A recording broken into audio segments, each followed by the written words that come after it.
Why did God command Abraham to sacrifice his son when pagans did the same? God's command to Abraham to sacrifice his son Isaac may seem confusing, especially since it mirrors the child sacrifices practiced by pagans. However, this command was a test of faith with a much deeper meaning. It pointed forward to the ultimate sacrifice of Jesus Christ and illustrated profound truths about God's nature. In Genesis 22, God commands Abraham to sacrifice Isaac, his only son whom he loves. At first glance, this echoes the horrific child sacrifices demanded by pagan gods. But God's purpose here was different. He wanted to see if Abraham loved him as much as the pagans loved their false gods who required human sacrifices. Abraham's willingness to offer Isaac showed his deep faith and trust in God. God's distinct nature. Unlike the pagan gods who demanded human sacrifice, God did not intend for Isaac to die. God stopped Abraham before he could harm his son, revealing that he is not like the false gods who require children to be sacrificed.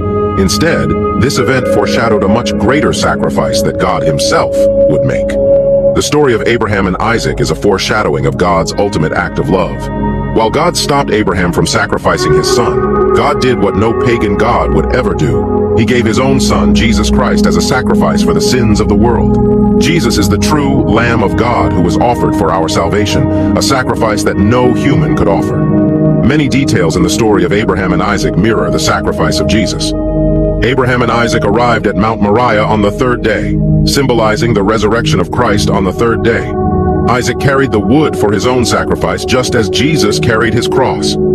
These parallels emphasize that the story is a picture of God the Father offering his son, Jesus, for the salvation of humanity. Abraham begins his journey with God. 10 chapters later, God tests him in Genesis 22, saying, "Take your son, your only son Isaac, whom you love, and offer him as an offering on a mountain I will show you." Abraham obeys without hesitation. This moment marks a pivotal season of preparation and destiny.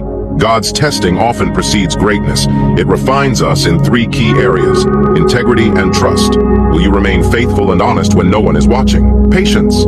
God stretches your faith, delaying outcomes to build resilience.